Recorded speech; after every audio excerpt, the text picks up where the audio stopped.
जय श्री कृष्णा। राधे राधे। ओम नमः शिवाय। जय भोलेनाथ।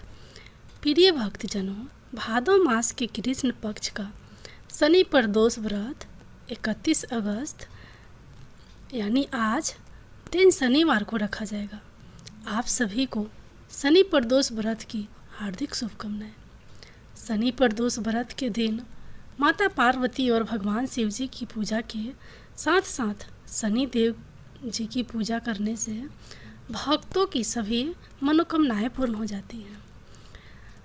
आज की इस वीडियो में मैं आपको सुनाने जा रही हूँ शनि प्रदोष व्रत की बड़ी ही दुर्लभ कथा। तो आप सभी भक्तजन इन कथाओं को बड़ी ही श्रद्धा और प्रसन्न चित्त मन से सुनिए। प्रेम से बोलिए भगवान शंकर की जय, माता पार्वती की जय। पौराणिक कथा के अनुसार प्राचीन समय में एक नगर में रहने वाला एक सेठ बड़ा ही धनवान था। उसके पास धन दौलत ऐश्वर्य की कोई कमी नहीं थी। इतना धनवान होने के बाद भी वह सेठ बहुत दयालु था, क्योंकि उस सेठ के यहाँ से कभी भी कोई खाली हाथ नहीं लौटता था और वह खूब जी खोलकर दान पुण्य भी करता था। ब्राह्मणों की आव भगत भी करता था। परंतु उस सेठ के जीवन में एक बहुत बड़ा दुख था और वह दुख था उसकी संतान का ना होना। इस कारण सेठ और उसकी पत्नी बहुत दुखी रहते थे। सेठ रात दिन यह सोचकर दुखी रहता था, उसके पास इतना ढेर सारा धन है, लेकिन उसका उपभोग करने वाला उसकी कोई भी संतान नहीं है, ना ही उसका वंश बढ़ाने वाला कोई है। इतना धन दौलत का वह क्या करेगा? यह सोचकर दोनों पति पत्नी बड़े दुखी रहते थे। एक बार जब दोनों पति पत्नी बहुत दुखी हो गए तो उन्होंने तीर्थ यात्रा पर जाने का निश्चय किया। इस प्रकार वे दोनों पति पत्नी अपना सारा काम काज और अपना सारा धन अपने सेवकों को सौंपकर तीर्थ यात्रा के लिए निकल पड़े। नगर से कुछ ही दूर निकले थे कि दोनों को एक विशाल वृक्ष के नीचे एक तेजस्वी साधु दिखाई दिए, जो कि समाधि में लीन थे। साधु को देखकर दोनों के मन में विचार आया कि क्यों न अपने तीर्थ की शुरुआत साधु महाराज का आशीर्वाद लेकर ही की जाए। साधु महाराज का आशीर्वाद लेने के लिए दोनों सेठ और सेठानी उनके सामने हाथ जोड़कर समाधि टूटने का इंतजार करने लगे। इंतजार करते करते सुबह से शाम और शाम से रात हो गई, पर साधु महाराज की समाधि नहीं टूटी। इसके बाद भी दोनों पति पत्नी प्रतीक्षा करते हुए वहीं बैठे रहे। आखिरकार अगले दिन प्रातःकाल साधु महाराज समाधि से उठे तो उन्होंने देखा कि दोनों पति पत्नी ही हाथ जोड़कर वहाँ उनकी समाधि टूटने का इंतजार कर रहे थे। इसके बाद भी साधु महाराज कहने लगे कि मैं तुम्हारे अंदर मन की कथा जान गया हूँ वत्स्य, मैं तुम्हारे धैर्य और भक्ति भाव से अत्यंत प्रसन्न हो। इसके बाद साधु ने उन्हें संतान प्राप्ति के लिए शनि प्रदोष व्रत के बारे में बताया और पूजा विधि भी बताई।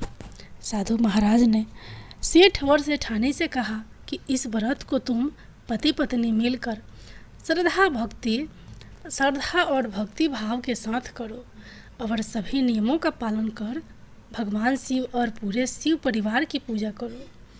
साथ ही शनि देव की पूजा भी करना। इस व्रत के प्रभाव से तुम्हें संतान सुख अवश्य प्राप्त होगा। साधु महाराज के ऐसे वचनों को सुनकर सेठ सेठानी के मन का दुख कुछ कम हुआ। वे बड़े प्रसन्न होकर उनका आशीर्वाद लेकर तीर्थ यात्रा पर निकल पड़े। जब तीर्थ यात्रा पूर्ण हुई तो दोनों अपने घर लौटे। फिर उन्होंने साधु महाराज के कहे अनुसार शनि प्रदोष व्रत का पालन किया। इस व्रत के प्रभाव से सेठ जी के घर एक सुंदर बालक ने जन्म लिया। इस तरह जो भी भक्त नियम पूर्वक श्रद्धा और पूजा पाठ करता है और शनि प्रदोष व्रत के नियमों का पालन करता है, शनि देव और भगवान शिव उनकी सभी मनोकामनाएं पूर्ण करते हैं। उनके जीवन के सभी दुख दूर करते हैं। बोलिए शंकर भगवान की जय, शनिदेव महाराज की जय। अब आप लोग सुनिए प्रदोष व्रत की दूसरी कहानी। पौराणिक कथा के अनुसार एक नगर में एक ब्राह्मणी रहती थी। उसके पति का स्वर्गवास हो गया था। उसका अब कोई सहारा नहीं था, इसलिए वह सुबह होते ही वह अपने पुत्र के साथ भीख मांगने निकल पड़ी थी। वह खुद का और अपने पुत्र का पेट पालती थी। एक दिन ब्राह्मणी घर लौट रही थी तो उसे एक लड़का घायल अवस्था में करहड़ता हुआ मिला। ब्राह्मणी दयावश उसे अपने घर ले आई। वह लड़का विदर्भ का राजकुमार था। शत्रु सैनिकों ने उसके राज्य पर आक्रमण कर उसके पिता को बंदी बना लिया था और राज्य पर नियंत्रण कर लिया था, इसलिए वह मारा मारा फिर रहा था। राजकुमार ब्राह्मण पुत्र के साथ ब्राह्मणी के घर रहने लगा। एक दिन अंशुमती नामक एक गंधर्व कन्या ने राजकुमार को देखा तो वह उस पर मोहित हो गई। अगले दिन अंशुमती अपने माता पिता को राजकुमार से मिलाने लाई। उन्हें भी राजकुमार पसंद आ गया। कुछ दिनों बाद अंशुमती के माता पिता को शंकर भगवान ने सपने में आदेश दिया कि राजकुमार और अंशुमती का विवाह कर दिया जाए। वैसा ही किया गया।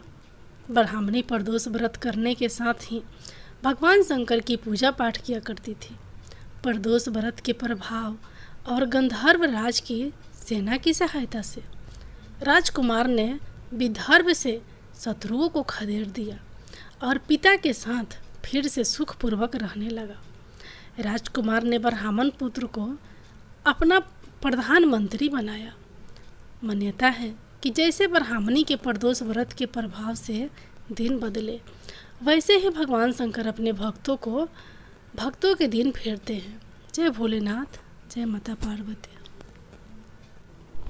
अब आप लोग सुनिए शिव कथा। बहुत समय पहले वास्कल नामक गांव में बिंदु नाम का एक ब्राह्मण रहता था। वह अधर्मी दुरात्मा और महापापी था। उसकी स्त्री बहुत सुंदर थी। उसका नाम चंचला था।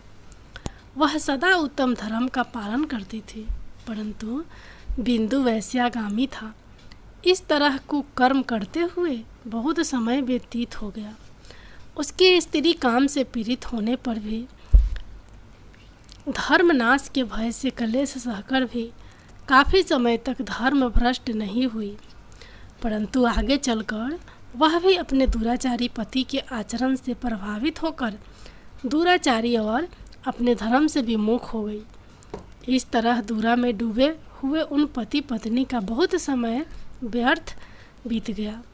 वैश्यागामी दूषित बुद्धि वाला वह दुष्ट ब्राह्मण बिंदु समय अनुसार मृत्यु को प्राप्त होकर नरक में चला गया। बहुत समय तक नरक की दुखों को भोग कर वह मूढ़ बुद्धि पापी विध पर्वत पर भयंकर पिशाच हुआ। इधर उस दुराचारी बिंदु के मर जाने पर वह चंचुला नाम स्त्री बहुत समय तक पुत्रों के साथ अपने घर में रहती थी।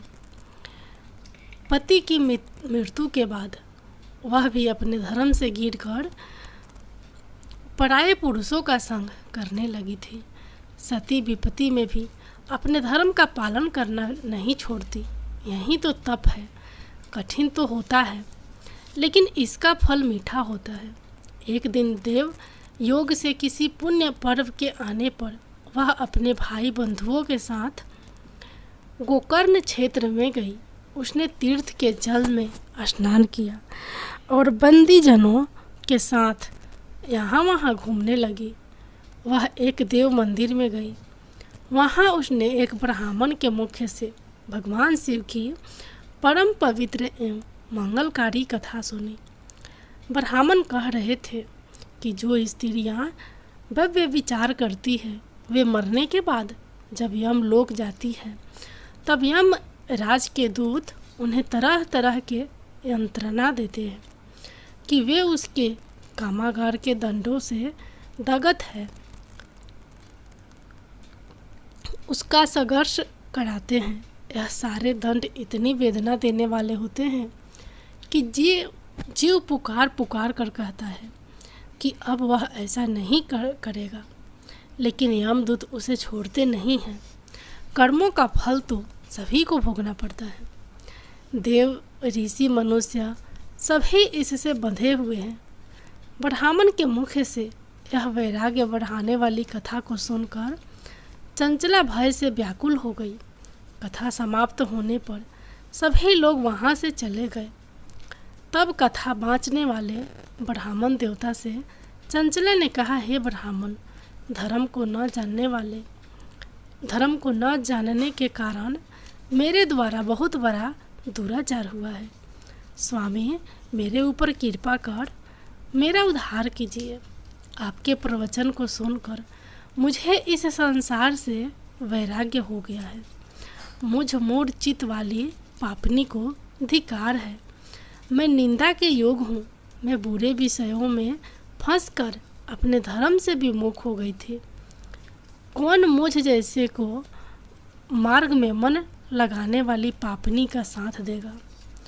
जब यमदूत मेरे गले में फंदा डालकर मुझे बांध कर ले जाएंगे और नरक में मेरे शरीर के टुकड़े करेंगे, तब मैं कैसे उन महायातना को सहन कर पाऊंगी? मैं सब प्रकार से नष्ट हो गई हूँ, क्योंकि अभी तक मैं हर तरह से पाप में डूबी रही हूँ। हे ब्राह्मण, आप मेरे गुरु हैं, आप ही मेरे पिता हैं, आप ही मेरे माता हैं। मैं आपके शरण में आई हूँ। मुझ अबला का अब आप उद्धार कीजिए। इस प्रकार विलाप करती हुई चंचुला ब्राह्मण देवता के चरणों में गिर पड़ी। तब ब्राह्मण ने उसे कृपा पूर्वक उठाया और इस प्रकार कहा, नारी, तुम सौभाग्यशाली हो जो भगवान शिव शंकर की कृपा से तुम्हें वैराग्यपूर्ण यह कथा सुनी है और कथा को सुनकर समय से अपनी गलती का एहसास कर लिया है। तुम डरो मत और भगवान शिव की शरण में जाओ। उनकी परम कृपा से तुम्हारी सभी पाप नष्ट हो जाएंगे। मैं तुम्हें भगवान शिव की कथा सहित वह मार्ग बताऊंगा जिसके द्वारा तुम्हें सुख देने वाली उत्तम गति प्राप्त होगी। शिव कथा सुनने से तुम्हारी बुद्धि शुद्ध हो गई है और तुम्हें पश्चाताप हुआ है तथा मन में वैराग्य उत्पन्न हुआ है। पश्चाताप ही पाप करने वाले पापियों के लिए सबसे बड़ा प्रायश्चित है। जो मनुष्य अपने कुकर्म के लिए प्रायश्चित नहीं करता वह उत्तम गति प्राप्त नहीं करता, परंतु जिसे अपने कुकृत्य पर हार्दिक पश्चाताप होता है वह अवश्य ही उत्तम गति का भागीदार होता है। इसमें कोई शक नहीं है। शुद्ध चित्त में ही भगवान शिव और माता पार्वती का वास होता है। वह शुद्ध आत्मा पुरुष सदा शिव के पद को प्राप्त होता है। इस कथा का श्रवण सभी मनुष्यों के लिए कल्याणकारी है, अतः इसकी आराधना और सेवा करनी चाहिए। हे ब्राह्मण पत्नी, तुम अन्य विषयों से अपने मन को हटाकर भगवान शंकर की इस परम पावन कथा को सुनो। इससे तुम्हारे चित्त की शुद्धि होगी और तुम्हें मोक्ष की प्राप्ति होगी। जो मनुष्य निर्मल हृदय से भगवान शिव के चरणों का चिंतन करता है उसकी एक ही जन्म में मुक्ति हो जाती है। यह कहकर वे ब्राह्मण चुप हो गए। उनका हृदय करुणा से भर गया। वे ध्यान में मगन हो गए। ब्राह्मण का यह उपदेश सुनकर चंचुला के नेत्रों में आनंद के आंसू छलक आए। वह हर्ष भरे हृदय से ब्राह्मण देवता के चरणों में गिर गई और हाथ जोड़कर बोली कि मैं कृतार्थ हो गई है। हे ब्राह्मण, शिव भक्तों में श्रेष्ठ स्वामी, आप धन्य हैं। आप परमार्थदर्शी हैं और सदा परोपकार में लगे रहते हैं। साधुओं, मैं नरक के समुद्र में गिर रही हूँ, कृपया करके मेरा उद्धार कीजिए। जिस पौराणिक और अमृत के समान कथा की बात आपने की है उसे सुनकर ही मेरे मन में वैराग्य उत्पन्न हुआ। उस अमृतमय कथा को सुनने के लिए मेरे मन से बड़ी श्रद्धा हो रही है। कृपया आप मुझे उसे सुनाइए। कथा सुनने की इच्छा मन में लिए हुए चंचला उन ब्राह्मण देवता की सेवा में वहीं रहने लगी। उस गोकर्ण नामक महाक्षेत्र में उन ब्राह्मण देवता के मुख से चंचुला भगवान शिव की भक्ति, ज्ञान और वैराग्य बढ़ाने वाले और मुक्ति देने वाली परम उत्तम कथा सुनकर कृतार्थ हुई। उसका चित्त शुद्ध हो गया। वह अपने हृदय में शिव के सगुणों रूप का चिंतन करने लगी। वह सदैव शिव सच्चिदानंदमय स्वरूप का स्मरण करती थी। इसके बाद अपना समय पूर्ण होने पर चंचला ने बिना किसी कष्ट के अपना शरीर त्याग दिया। उसे लेने के लिए एक दिव्य विमान वहां पहुंचा। वह विमान शोभा साधनों से सजा था और शिव गणों से सुशोभित था। चंचला विमान से पूरी पहुंचे, उसके सारे पाप धुल गए। वह दिव्य रूप धारिणी दिव्यांगना हो गई थी। वह गौरांग देवी मस्तक पर अर्धचंद्र का मुकुट और अन्य दिव्य आभूषण पहने शिवपुरी में पहुंची। वहां उसने सनातन देवता त्रिनेत्रधारी महादेव शिव को देखा। सभी देवता उनकी सेवा में भक्ति भाव से उपस्थित थे। उनकी अंग क्रांति करोड़ों सूर्य के समान प्रकाशित हो रही थी। 5 मुख और हर मुख में 3-3 नेत्र थे। मस्तक पर अर्ध चंद्र आकार मुकुट शोभायमान हो रहा था। कंठ में नील चिह्न। उनके साथ में देवी गौरी विराजमान थी, जो विद्युत पुंज के समान प्रकाशित हो रही थी। महादेव जी की कांति कपूर के समान गौर थी। उनके शरीर पर श्वेत वस्त्र थे तथा शरीर श्वेत भस्म से युक्त था। इस प्रकार भगवान शिव के परम उज्ज्वल रूप के दर्शन कर चंचुला बहुत प्रसन्न हुई। उसने भगवान को बारंबार प्रणाम किया और हाथ जोड़कर प्रेम, आनंद और संतोष से युक्त होकर विनीत भाव से खड़ी हो गई। उसके नेत्रों से आनंद के आंसुओं की धारा बहने लगी। भगवान शंकर और भगवती गौरी उमा के करुणा के साथ सौम्य दृष्टि से देखकर चंचुला को अपने पास बुलाया। गौरी उमा ने उसे प्रेम पूर्वक अपनी सखी बना लिया। चंचला सुखपूर्वक भगवान शिव के धाम में उमा देवी की सखी के रूप में निवास करने लगी। एक दिन चंचुला आनंद में मगन उमा देवी के पास गई और दोनों हाथ जोड़कर उनकी इस स्तुति को करने लगी। हे गिरिराज नंदिनी स्कंद माता उमा, आप सभी मनुष्यों एवं देवताओं द्वारा पूजित तथा समस्त सुखों को देने वाली हैं। आप शंभु प्रिया हैं। आप ही सगुणा और निर्गुणा हैं। हे सच्चिदानंद स्वरूपा, आप ही प्रकृति की पोषक है।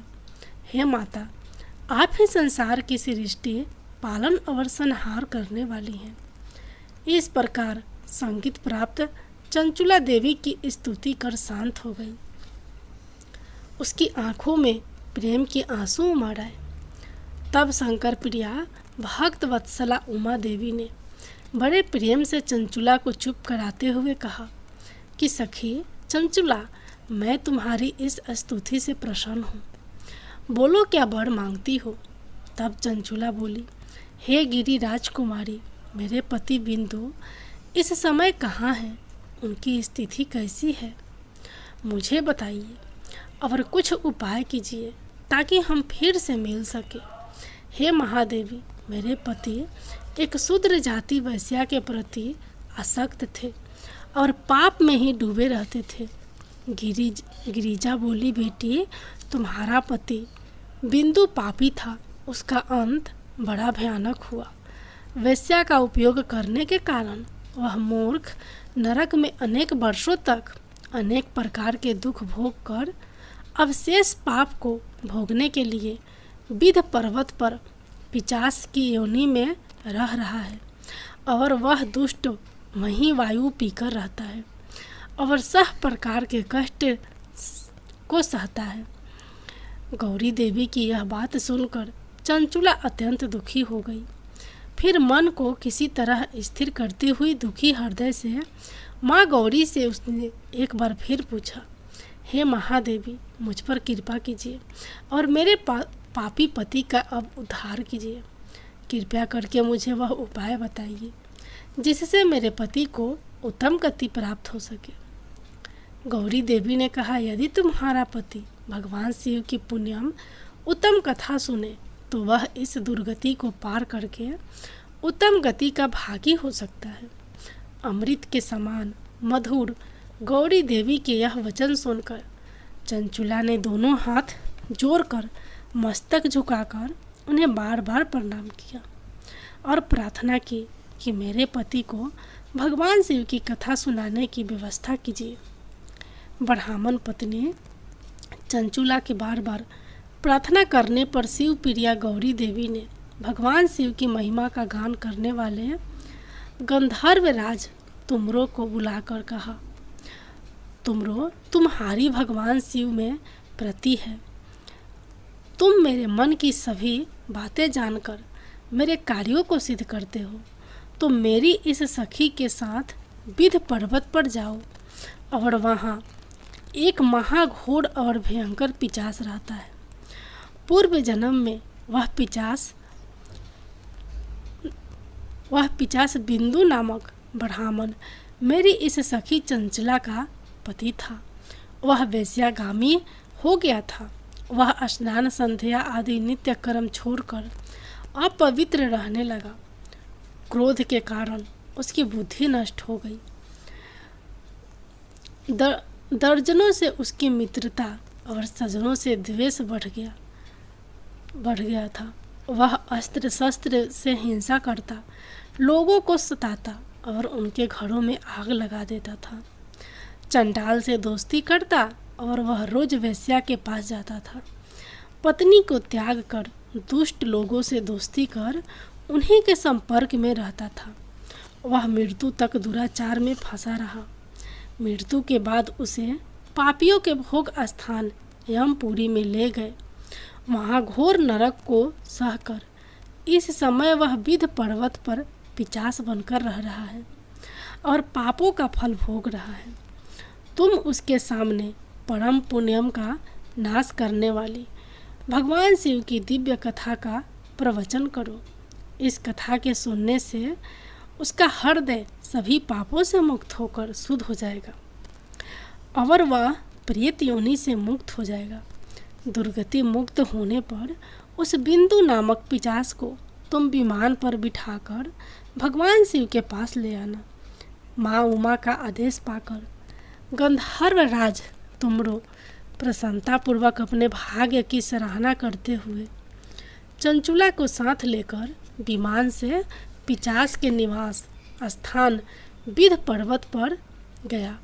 वहां पहुंचकर उसने विशाल आकृति वाले पिशाच को देखा। उसका शरीर विशाल था, उसकी ठोड़ी बड़ी थी। वह कभी हंसता, कभी रोता, कभी उछलता था। महाबली